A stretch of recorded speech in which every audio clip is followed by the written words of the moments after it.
Hello दोस्तों, welcome to study with smartness. I hope कि आप जहां भी होंगे स्वस्थ एवं सुरक्षित होंगे। तो दोस्तों, आज हम इस वीडियो में इतिहास के टॉप 25 क्वेश्चंस को डिस्कस करेंगे। दोस्तों, हिस्ट्री के टॉप 25 क्वेश्चंस को हम इस वीडियो में डिस्कस करने वाले हैं, जो कि आपके एग्ज़ाम्स के लिए बहुत ज़्यादा हेल्पफुल हैं। दोस्तों, ये वो इम्पोर्टेंट क्वेश्चन है जो कि आपके आने वाले एग्ज़ाम्स में पूछे ही जाएंगे और ये बिल्कुल कन्फर्म है। दोस्तों, अगर आप कोई भी एग्ज़ाम देने जाएंगे तो इनमें आपको ये जो एग्ज़ाम में जो आप बैठेंगे तो जो इम्पोर्टेंट क्वेश्चंस की जो सीरीज़ चल रही है, इसमें से आपको एग्ज़ाम में क्वेश्चन देखने को ज़रूर मिलेंगे। ठीक है, तो दोस्तों आपको पूरा वीडियो अंत तक देखना है, ध्यान से देखना है। और दोस्तों, अगर आपने अभी तक इस चैनल को सब्सक्राइब नहीं किया है तो प्लीज़ चैनल को सब्सक्राइब कर लीजिए और बेल आइकन भी प्रेस कर लीजिए, जिससे कि आपको आने वाले वीडियोज़ की नोटिफिकेशन टाइम पर मिलती रहेगी। तो चलिए स्टार्ट करते हैं आज का वीडियो। और आपका पहला क्वेश्चन है कि हर्षवर्धन के समय चीन का सम्राट कौन था। दोस्तों, हर्षवर्धन के समय चीन का सम्राट कौन था? 4 ऑप्शनों के पास आपको अपना आंसर पिक करना है और लास्ट में कमेंट बॉक्स में अपना स्कोर शेयर भी करना है कि आपके कितने सही थे। ठीक है, तो यहाँ पे जो आपका राइट आंसर है दोस्तों, वह है ऑप्शन नंबर ए, तेंजोंग। दोस्तों, हर्षवर्धन के समय चीन का सम्राट तेंजोंग था। ठीक है, हर्षवर्धन ने दोस्तों 641 ईस्वी में तेंजोंग के दरबार में एक दूत भेजा था 641 ईस्वी में। चलिए अब नेक्स्ट क्वेश्चन देखते हैं। हर्षवर्धन के समय कन्नौज सभा किस मत के प्रचार के लिए हुई थी? दोस्तों, हर्षवर्धन के समय जो कन्नौज सभा हुई थी वह किसके प्रचार के लिए हुई थी? तो आपको बताना है। 4 ऑप्शनों के पास ए महायान, बी हीनयासी, थर्वेद, डी जैन। तो इसमें जो आपका राइट आंसर है ऑप्शन नंबर ए, महायान। दोस्तों, महायान के प्रचार के लिए ही कन्नौज सभा हुई थी। दोस्तों, जो हर्षवर्धन था वह बौद्ध धर्म का जो महायान पंथ है उसका बहुत एक अनुयायी राजा था। ठीक है, हर्षवर्धन। और दोस्तों, हर्षवर्धन के समय पर ही 643 ईस्वी में कन्नौज सभा हुई थी, जिसका उद्देश्य था महायान का प्रचार करना। ठीक है दोस्तों, वैसे तो हर्षवर्धन बहुत ही समझदार और एक अच्छा राजा था, क्योंकि दोस्तों यह सहिष्णु सम्राट था और सभी जो अन्य धर्म थे उनकी भी ये आदर करता था। ठीक है, तो आपको याद रखना है कि जो कन्नौज सभा हुई थी वह महायान धर्म के प्रचार के लिए हुई थी। चलिए अब नेक्स्ट क्वेश्चन देखते हैं। नागनाथ की रचना किसने की? दोस्तों, नागनाथ की रचना किसने की? 4 ऑप्शन है, ए हर्षवर्धन, बी ह्वेन-सांग, सी कालिदास और डी भैरवी। तो यहाँ पे जो आपका राइट आंसर है दोस्तों, ऑप्शन नंबर ए, हर्षवर्धन। दोस्तों, हर्षवर्धन ने ही नागनाथ की रचना की थी। और दोस्तों, जो हर्षवर्धन है वह वर्धन वंश या पुष्यभूति वंश का राजा था, जिसने दोस्तों 606 ईस्वी से 647 ईस्वी तक शासन किया था। ठीक है दोस्तों, जो हर्ष था वो बहुत ही बुद्धिमान शासक, जैसे मैंने आपको बताया। और दोस्तों, इसी ने रचना की थी नागनाथ की। और दोस्तों, जो नागनाथ है वह बौद्ध धर्म में बहुत ही प्रचलित ग्रंथ माना जाता है। दोस्तों, जो हर्षवर्धन था वह महायान पंथ का अनुयायी था। अब चलिए नेक्स्ट क्वेश्चन देखते हैं।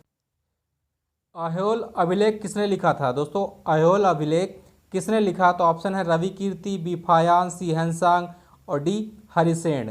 तो यहाँ पे जो आपका राइट आंसर दोस्तों वह है ऑप्शन नंबर ए, रवि कीर्ति। दोस्तों, अहोल अभिलेख है जो उसको रवि कीर्ति ने लिखा था। और इसको किसने लिखवाया था दोस्तों? तो जो अहोल अभिलेख को लिखवाया था वातापी के राजा पुलकेशिन द्वितीय ने इसको बनवाया था। और दोस्तों, लिखा किसने था? अहोल अभिलेख रवि कीर्ति ने लिखा था। दोस्तों, जो पुलकेशिन द्वितीय था वह जैन धर्म का अनुयायी था, जैन धर्म का। दोस्तों, उसने 610 से लेकर 642 तक शासन किया था। 610 से लेकर 642 तक शासन किया था। दोस्तों, जो अहोल अभिलेख है वह संस्कृत भाषा में लिखा गया था दोस्तों, संस्कृत भाषा में, और इसमें कन्नड़ भी शामिल थी। दोस्तों, ये जो अभिलेख है अहोल अभिलेख, इसमें कालिदास और भैरवी का भी जिक्र मिलता है। जो राइटर थे दोस्तों कालिदास और भैरवी, इनका भी जिक्र मिलता है अहोल अभिलेख में। चलिए अब नेक्स्ट क्वेश्चन देखते हैं। चालुक्य वंश की स्थापना किसने की? दोस्तों, चालुक्य वंश की स्थापना किसने की? तो ऑप्शन है ए पुलकेशिन द्वितीय, बी है पुलकेशिन प्रथम, सी है विष्णुवर्धन और डी है कीर्तिवर्धन। तो यहाँ पे जो आपका राइट आंसर दोस्तों जो है चालुक्य वंश की स्थापना जिसने की वह है ऑप्शन नंबर बी, जो कि है पुलकेशिन प्रथम। दोस्तों, पुलकेशिन प्रथम ने ही वातापी में चालुक्य वंश की स्थापना की थी और जो वातापी में ही इनकी राजधानी बनाया था। दोस्तों, वातापी जो कि आधुनिक बादामी नाम है। ठीक है, तो दोस्तों वहाँ पे जो स्थापना की थी पुलकेशिन प्रथम ने। चलिए नेक्स्ट क्वेश्चन देखते हैं। किस पल्लव राजा पुलकेशिन द्वितीय को हराकर बादामी, दोस्तों बादामी पर अधिकार कर लिया था? ऑप्शन है ए नरसिंह वर्मन प्रथम, महेंद्र वर्मन प्रथम, महेंद्र वर्मन द्वितीय या फिर कीर्ति वर्मन। तो इसमें जो आपका राइट आंसर दोस्तों ऑप्शन नंबर ए जो कि है नरसिंह वर्मन प्रथम। दोस्तों यह पल्लव वंश का राजा था और इसी ने ही पुलकेशिन द्वितीय को हराकर बादामी या फिर बादामी पर शासन कर लिया था, अधिकार कर लिया था दोस्तों 13 वर्षों के लिए। 13 वर्षों के लिए दोस्तों इसने यहाँ पर अधिकार कर लिया था नरसिंह वर्मन प्रथम ने। चलिए नेक्स्ट क्वेश्चन देखते हैं। किस चालुक्य राजा ने वेंगी में राजधानी बनाई? दोस्तों किस चालुक्य राजा ने अपनी राजधानी वेंगी में बनाई थी, आपको बताना है। ऑप्शन है आपके पास ए विष्णुवर्धन, बी पुलकेशिन द्वितीय, सी पुलकेशिन प्रथम और डी है यशोवर्मन। दोस्तों इसमें आपका जो राइट आंसर है ऑप्शन नंबर ए विष्णुवर्धन। दोस्तों विष्णुवर्धन ने ही वेंगी में अपनी राजधानी बनवाई थी। दोस्तों यह पुलकेशिन द्वितीय का पुत्र था विष्णुवर्धन। और दोस्तों जो पुलकेशिन द्वितीय को किसने हरा दिया था, अभी मैंने आपको बताया नरसिंह वर्मन प्रथम ने। दोस्तों नरसिंह वर्मन प्रथम ने हरा दिया था पुलकेशिन द्वितीय को और उनकी जो राजधानी पर अधिकार कर लिया था। इसके बाद जो उनके राजा हुए वह विष्णुवर्धन हुए और उन्होंने अपनी राजधानी कहाँ बनाई थी, वेंगी में। ठीक है, तो आपको याद रखना है वेंगी में राजधानी बनाई थी विष्णुवर्धन ने। चलिए नेक्स्ट क्वेश्चन देखते हैं। निम्नलिखित चालुक्य राजा में से किसने फारसी राजा खुसरो द्वितीय को एक राजदूत भेजा था? ऑप्शनों के पास ए पुलकेशिन द्वितीय, पुलकेशिन प्रथम, बी है पुलकेशिन द्वितीय, सी है कीर्तिवर्मन प्रथम और डी है विष्णुवर्धन।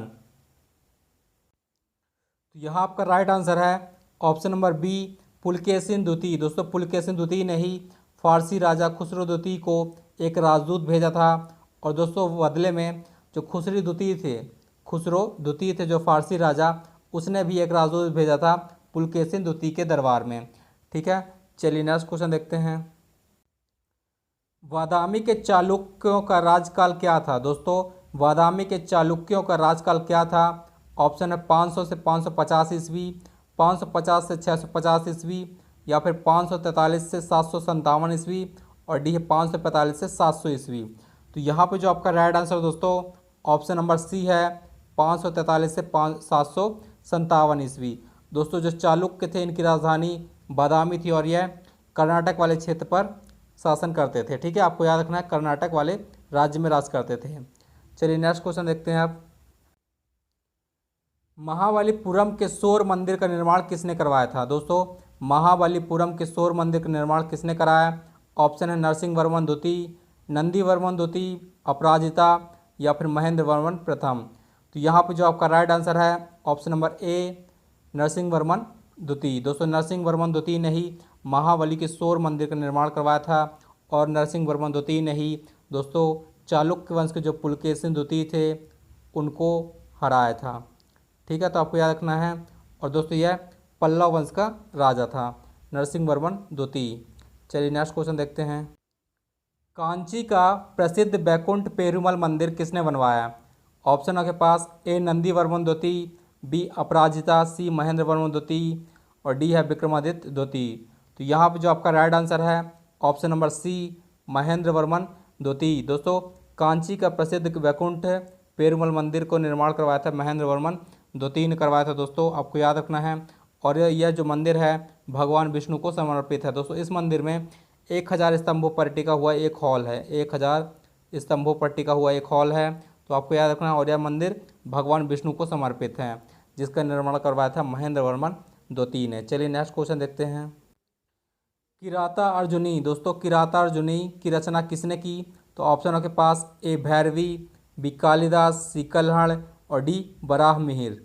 तो दोस्तों इसमें जो आपका राइट आंसर है वह ऑप्शन नंबर ए दोस्तों भैरवी ने की थी किराता अर्जुनी की रचना। और कब की थी? 7वीं सदी में।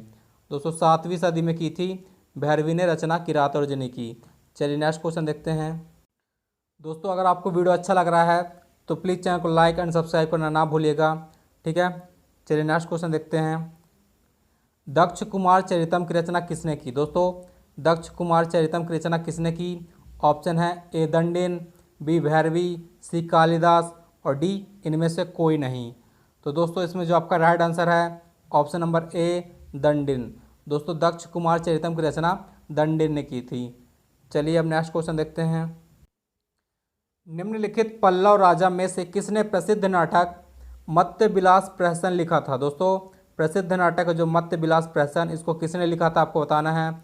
ऑप्शन आपके पास ए महेंद्र वर्मन प्रथम, बी महेंद्र वर्मन द्वितीय, सी नरसिंह वर्मन द्वितीय और डी है पुलकेशिन द्वितीय। तो इसमें जो आपका राइट आंसर है वह है ऑप्शन नंबर ए महेंद्र वर्मन प्रथम। दोस्तों महेंद्र वर्मन प्रथम ने ही मत्स्य विलास प्रहसन लिखा था, जो कि दोस्तों यह एक संस्कृत एकांकी नाटक है। संस्कृत एकांकी नाटक है मत्स्य विलास प्रहसन, जिसकी रचना की थी महेंद्र वर्मन प्रथम ने। और दोस्तों यह पल्लव राजा था, महेंद्र वर्मन प्रथम पल्लव शासक था, आपको याद रखना है। चलिए नेक्स्ट क्वेश्चन देखते हैं। दक्ष कुमार चरितम की रचना किसने की और रचयिता किसके दरबारी कवि थे। आपको बताना कि जो दक्ष कुमार चरितम है इसकी रचना किसने की और वह जो जिसने रचना की वह किसके दरबार में रहते थे। तो ऑप्शन आपके पास दंडेन नंदी वर्मन द्वितीय, भैरवी नंदी वर्मन द्वितीय, अप्पर दंडी वर्मन प्रथम, भैरवी नरसिंह वर्मन प्रथम। तो इसमें जो आपका राइट आंसर है वह है ऑप्शन नंबर ए, जो कि है दंडेन नंदी वर्मन द्वितीय। दोस्तों दक्ष कुमार चरितम की रचना की थी दंडिन ने, और जो यह रहते थे नंदी वर्मन द्वितीय के दरबार में रहते थे। दोस्तों जो भैरवी और दंडिन हैं यह दोनों ही पल्लव जो दरबार था उसमें रहते थे, पल्लव अदालत में। ठीक है, तो आपको याद रखना भैरवी और दंडिन ये दोनों ही पल्लव दरबार से संबंधित थे। चलिए नेक्स्ट क्वेश्चन देखते हैं। नेक्स्ट देखते हैं दोस्तों, लेकिन अगर आपको वीडियो अच्छा लग रहा है तो प्लीज़ चैनल को लाइक सब्सक्राइब एंड शेयर जरूर करिएगा। आपका नेक्स्ट क्वेश्चन है पल्लव राजा महेंद्र वर्मन द्वितीय को किसने हराया था। दोस्तों पल्लव राजा महेंद्र वर्मन द्वितीय को किसने हराया था। ऑप्शन आपके पास ए विक्रमादित्य ने, बी पुलकेशिन द्वितीय ने, सी चंद्रगुप्त मौर्य ने और डी कालाशोक ने। तो यहाँ पे जो आपका राइट आंसर दोस्तों वह है ऑप्शन नंबर बी पुलकेशिन द्वितीय ने। दोस्तों पुलकेशिन द्वितीय ने ही पल्लव राजा महेंद्र वर्मन द्वितीय को हराया था। दोस्तों जो पल्लव वंश है वह चालुक्य राजाओं के जो चालुक्य राजा थे वह कर्नाटक के वाले क्षेत्र में रहते थे। उनके दक्षिण में एक ब्राह्मण साम्राज्य था जो कि पल्लव वंश था। ठीक है दोस्तों, महेंद्र वर्मन के जो द्वितीय के जो पुत्र थे, महेंद्र वर्मन द्वितीय के जो पुत्र हुए नरसिंह वर्मन द्वितीय ने, उसने दोस्तों बाद में पुलकेशिन द्वितीय को हरा दिया था और उस युद्ध में इनकी मृत्यु भी हो गई थी। तो आपको याद रखना कि जो महेंद्र वर्मन को हराया था पुलकेशिन द्वितीय ने, और महेंद्र वर्मन के जो पुत्र थे नरसिंह वर्मन द्वितीय उसने बाद में हरा दिया था पुलकेशिन द्वितीय को और उस युद्ध में पुलकेशिन द्वितीय की मृत्यु हो गई थी। चलिए अब नेक्स्ट क्वेश्चन देखते हैं। कालिदास का नाम किस अभिलेख में है। दोस्तों कालिदास का नाम किस अभिलेख में है। ऑप्शन है इलाहाबाद स्तंभ अभिलेख, बी ऐहोल अभिलेख, सी जूनागढ़ अभिलेख और डी है हनुमकोंडा अभिलेख। तो इसमें जो आपका राइट आंसर है वह है ऑप्शन नंबर बी। दोस्तों ऐहोल अभिलेख में ही कालिदास का नाम मिलता है। और दोस्तों ऐहोल अभिलेख को रवि कीर्तन ने लिखा था और इसको वातापी के जो शासक थे पुलकेशिन द्वितीय, चालुक्य वंश के पुलकेशिन द्वितीय ने इसको बनवाया था। दोस्तों यह संस्कृत भाषा में था और इसमें कन्नड़ भी शामिल थी। दोस्तों इस अभिलेख में कालिदास के अलावा भैरवी, दोस्तों भैरवी का भी जिक्र मिलता है ऐहोल अभिलेख में, तो आपको याद रखना है ऐहोल अभिलेख। चलिए नेक्स्ट क्वेश्चन देखते हैं। निम्नलिखित में से कौन सी मुद्रा गौतम बुद्ध द्वारा प्रथम धर्मोपदेश में दर्शाया गया भाव है।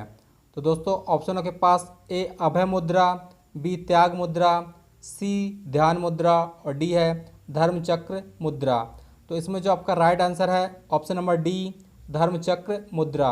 दोस्तों जो गौतम बुद्ध थे, गौतम बुद्ध ने अपना जो पहला उपदेश सारनाथ में दिया था, जिसे दोस्तों धर्मचक्र प्रवर्तन के नाम से जाना जाता है, धर्मचक्र प्रवर्तन। ठीक है, और दोस्तों जो गौतम बुद्ध ने धर्मचक्र प्रवर्तन जो उपदेश दिया था पहला, उसको धर्मचक्र प्रवर्तन कहते थे। और दोस्तों इस उपदेश में उन्होंने धर्मचक्र मुद्रा में गौतम बुद्ध ने अपना जो पहला ज्ञान दिया था, धर्मचक्र मुद्रा में। चलिए नेक्स्ट क्वेश्चन देखते हैं। श्रवण बेलगोला में गोमतेश्वर की मूर्ति किसने बनवाई। दोस्तों श्रवण बेलगोला में गोमतेश्वर की मूर्ति किसने बनवाई। ऑप्शन है ए चामुंड राय, बी चंद्रगुप्त मौर्य, सी कालाशोक, डी अशोक। तो यहाँ पे जो आपका राइट आंसर है वह है ऑप्शन नंबर ए। दोस्तों चामुंड राय ने ही श्रवण बेलगोला में गोमतेश्वर की मूर्ति बनवाई थी। दोस्तों जो गोमतेश्वर थे वह ऋषभदेव के पुत्र थे। दोस्तों ऋषभदेव कौन थे। ऋषभदेव जैन धर्म के प्रथम तीर्थकर थे जो, और उन्हीं के पुत्र थे गोमतेश्वर। ठीक है दोस्तों, जो श्रवण बेलगोला में जो गोमतेश्वर की मूर्ति बनी थी वह 10वीं सदी में बनी थी, जिसका निर्माण करवाया था चामुंडराय ने। आई होप कि आपको समझ में आ गया होगा। चलिए नेक्स्ट क्वेश्चन देखते हैं। और दोस्तों जो गोमतेश्वर हैं उनका नाम है बाहुबली। दोस्तों उनको बाहुबली भी के नाम से भी जाना जाता, तो आपको पूछा गया क्वेश्चन, इसलिए आपको याद रखना है। बाहुबली भी कहा जाता था गोमतेश्वर को। और जो जैन धर्म में कुल 24 तीर्थकर हुए थे, उनमें से जो पहले तीर्थकर थे ऋषभदेव, उन्हीं के पुत्र थे गोमतेश्वर। चलिए नेक्स्ट क्वेश्चन देखते हैं। उज्जैनी किस महाजनपद की राजधानी थी? दोस्तों उज्जैनी किस महाजनपद की राजधानी थी? तो ऑप्शन है ए अवंती, बी अंग, सी कौशल, डी सूरसेन। तो यहाँ पे जो आपका राइट आंसर है ऑप्शन नंबर ए अवंती। दोस्तों उज्जैनी जो है अवंती जनपद की राजधानी थी। दोस्तों जो महाजनपद थे 16, उनमें से एक था अवंती महाजनपद और उसी की राजधानी थी उज्जैनी। दोस्तों जो अवंती महाजनपद है वह वर्तमान का मालवा वाला क्षेत्र है, यानी कि मध्य प्रदेश वाला क्षेत्र है। ठीक है, चलिए नेक्स्ट क्वेश्चन देखते हैं। तक्षशिला किस महाजनपद की राजधानी थी? तक्षशिला किस महाजनपद की राजधानी थी? तो 4 ऑप्शन है। ए है गांधार, बी वयंग, सी महागध और डी काशी। तो इसमें जो आपका राइट आंसर है वह है ऑप्शन नंबर ए। दोस्तों गांधार है जो वही तक्षशिला महाजनपद की राजधानी थी। दोस्तों यह जो है गांधार वह शिक्षा व्यवस्था का एक उन्नत स्थान माना जाता था। शिक्षा जो व्यवस्था थी उस टाइम पर उसका उन्नत स्थान माना जाता था गांधार। ठीक है दोस्तों, अगर आपको वीडियो अच्छा लग रहा है, आपको क्वेश्चन पसंद आ रहे हैं, तो दोस्तों प्लीज़ चैनल को लाइक, सब्सक्राइब एंड शेयर करना ना भूलिएगा। ठीक है, चलिए नेक्स्ट क्वेश्चन देखते हैं। उत्तर पथ और दक्षिण पथ, दोस्तों उत्तर पथ और दक्षिण पथ के बीच कौन सा नगर था? तो ऑप्शन है ए मथुरा, बी वाराणसी, सी राजगृह और डी वैशाली। तो दोस्तों इसमें जो आपका राइट आंसर है वह है ऑप्शन नंबर ए मथुरा। दोस्तों उत्तर पथ और दक्षिण पथ के बीच जो मथुरा था वह एक जंक्शन का कार्य करता था, जंक्शन का। ठीक है, और दोस्तों जो मथुरा है वह जो सूरसेन महाजनपद था उसकी राजधानी भी मथुरा ही था। ठीक है, सूरसेन महाजनपद की राजधानी मथुरा। चलिए नेक्स्ट क्वेश्चन देखते हैं। दोस्तों नेक्स्ट क्वेश्चन वही है कि मथुरा किस महाजनपद की राजधानी थी? तो ऑप्शन है ए पांचाल, बी सूरसेन, सी कुरु, डी है बज्जी। तो इसमें जो आपका राइट आंसर है दोस्तों वह है ऑप्शन नंबर बी सूरसेन। दोस्तों सूरसेन महाजनपद की राजधानी थी मथुरा और यह उत्तर प्रदेश के ब्रज क्षेत्र में प्रसिद्ध नगर है। ठीक है, जो मथुरा है वह उत्तर प्रदेश के ब्रज क्षेत्र वाले में प्रसिद्ध नगर है मथुरा। चलिए नेक्स्ट क्वेश्चन देखते हैं। उत्तरी पांचाल की राजधानी कहाँ थी? दोस्तों उत्तरी पांचाल की राजधानी कहाँ थी? तो ऑप्शन आपके पास ए अहिछत्र, बी वज्जी, सी कंपेल और डी मथुरा। तो इसमें जो आपका राइट आंसर है ऑप्शन नंबर ए है अहिछत्र। दोस्तों उत्तरी पांचाल की राजधानी अहिछत्र थी। और यदि आपसे पूछा जाए कि दक्षिणी पांचाल की राजधानी कहाँ थी, तो दोस्तों वह काम्पिल्य में थी। उत्तरी पांचाल की राजधानी अहिछत्र में थी और दक्षिणी पांचाल की राजधानी काम्पिल्य में थी। चलिए नेक्स्ट क्वेश्चन देखते हैं। नेक्स्ट है इंद्रप्रस्थ किस महाजनपद की राजधानी थी? दोस्तों इंद्रप्रस्थ किस महाजनपद की राजधानी थी? तो ऑप्शन है ए कुरु, बी मत्स्य, सी पांचाल और डी बज्जी। तो इसमें जो आपका राइट आंसर है वह है ऑप्शन नंबर ए कुरु। दोस्तों जो इंद्रप्रस्थ है वह कुरु महाजनपद की राजधानी थी। दोस्तों इंद्रप्रस्थ का नाम आपको याद रखना है क्योंकि यह दिल्ली का पुराना नाम होता है। दोस्तों आपसे पूछा गया कि दिल्ली का पुराना नाम क्या है, तो दोस्तों वह आपका इंद्रप्रस्थ है। ठीक है, आपको याद रखना है इंद्रप्रस्थ दिल्ली का पुराना नाम है। तो दोस्तों ये रहे आपके आज के टॉप 25 क्वेश्चंस जो कि आपके एग्ज़ाम्स के लिए बहुत ज़्यादा इम्पॉर्टेंट हैं। दोस्तों इन्हीं में से आपको क्वेश्चन देखने को मिलेंगे ही मिलेंगे। आपको पूरा वीडियो अंत लास्ट तक बड़े ध्यान से एक बार रिवाइज करना है, जिससे आपको क्वेश्चन पूरे अच्छे तरीके से याद हो जाए। ठीक है, तो दोस्तों चलिए मिलते हैं नेक्स्ट वीडियो में, तब तक के लिए धन्यवाद। लेकिन दोस्तों अगर आपने अभी तक इस चैनल को सब्सक्राइब नहीं किया है तो प्लीज़ चैनल को सब्सक्राइब कर लीजिए और बेल आइकन भी प्रेस कर लीजिए, जिससे कि आपको ऐसे ही वीडियोज़ की जो नोटिफिकेशन आपको आने वाले टाइम पर मिलती रहेगी। ठीक है, तो दोस्तों थैंक्स फॉर वॉचिंग। मिलते हैं नेक्स्ट वीडियो में, तब तक के लिए धन्यवाद।